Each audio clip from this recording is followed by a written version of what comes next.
বাংলার মানুষের জীবন জীবিকায় বড় ধাক্কা দিয়েছে কেন্দ্র। দেশের মানুষ যাতে কর্মহীন না হয়ে পড়ে সেজন্য ইউপিএ সরকার ১০০ দিনের কাজের প্রকল্প নেয়। সেই প্রকল্পের অধীনে এই রাজ্যের মানুষদের কাজ দেয় রাজ্য সরকার।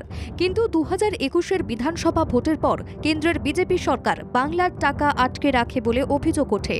এই অবস্থায় জব কার্ড হোল্ডার ও শ্রমিকরা দাবি পূরণে গণ অবস্থানে বসে, দরবার করে দিল্লিতে। তবুও কেন্দ্রের মোদী সরকার তাতে কান দেয়নি। উল্টে বাংলার শ্রমিক ও খেটে খাওয়া মানুষের টাকা দেওয়া হবে না বলে প্রাক্তন গ্রামোন্নয়ন মন্ত্রী গিরিরাজ সিংয়ের মতোই জানিয়ে দিয়েছেন শিবরাজ সিং চৌহান।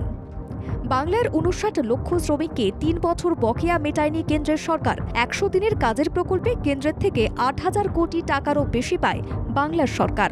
অভিযোগ, গড়মিলের অজুহাত দেখিয়ে টাকা দিতে নারাজ মোদী সরকারের মন্ত্রী শিবরাজ সিং চৌহান।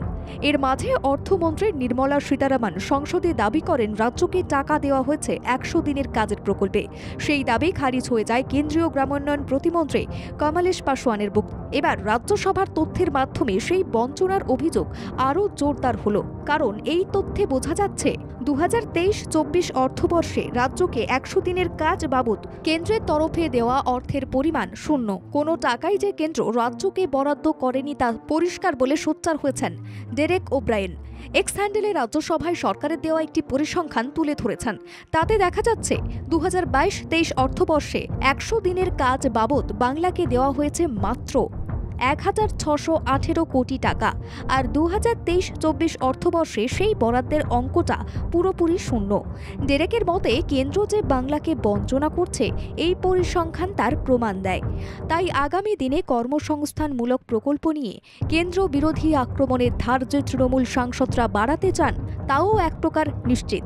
কেন বাংলার টাকা বিজেপি সরকার দিচ্ছে না?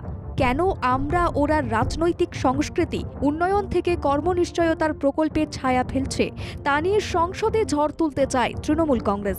তৃণমূলকে যে লড়াইয়ে বাড়তি অস্ত্র যোগাবে তা বলাই যায়। ব্যুরো রিপোর্ট, বাংলা জাগো।